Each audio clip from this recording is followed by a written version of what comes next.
नमकेश के पुराने हिस्से में एक हवेली है। ये सिर्फ वीरान नहीं, बदनाम भी है। कहते हैं जो भी उस हवेली में रात गुजारता है वो सुबह तक पहले जैसा नहीं रहता।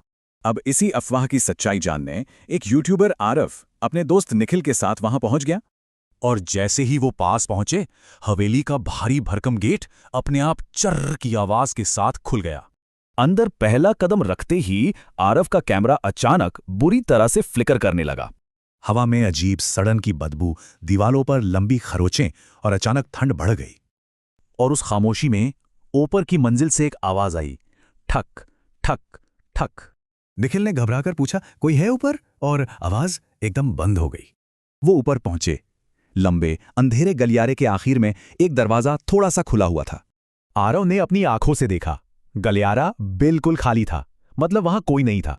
पर जैसे ही उसकी नजर कैमरे की स्क्रीन पर पड़ी, वहां एक साया खड़ा था। निखिल चिल्लाया, भाई निकल यहां से। पर दरवाजा जोर से बंद होने लगा था। और फिर अंधेरे से किसी के बेतहाशा दौड़ने की आवाज आई, बिल्कुल उनकी तरफ।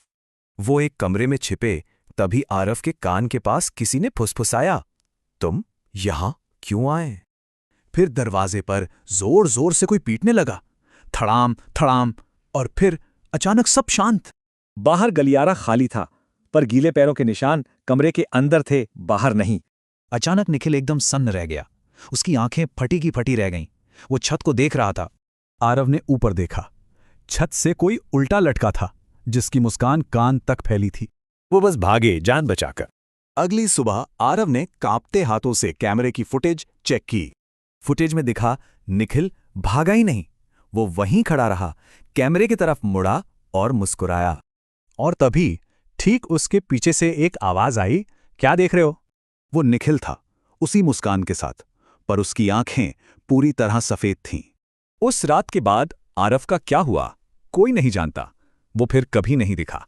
हाँ, पर लोग कहते हैं कि अब उस हवेली की खिड़की में दो साए दिखते हैं, किसी का इंतजार करते हुए।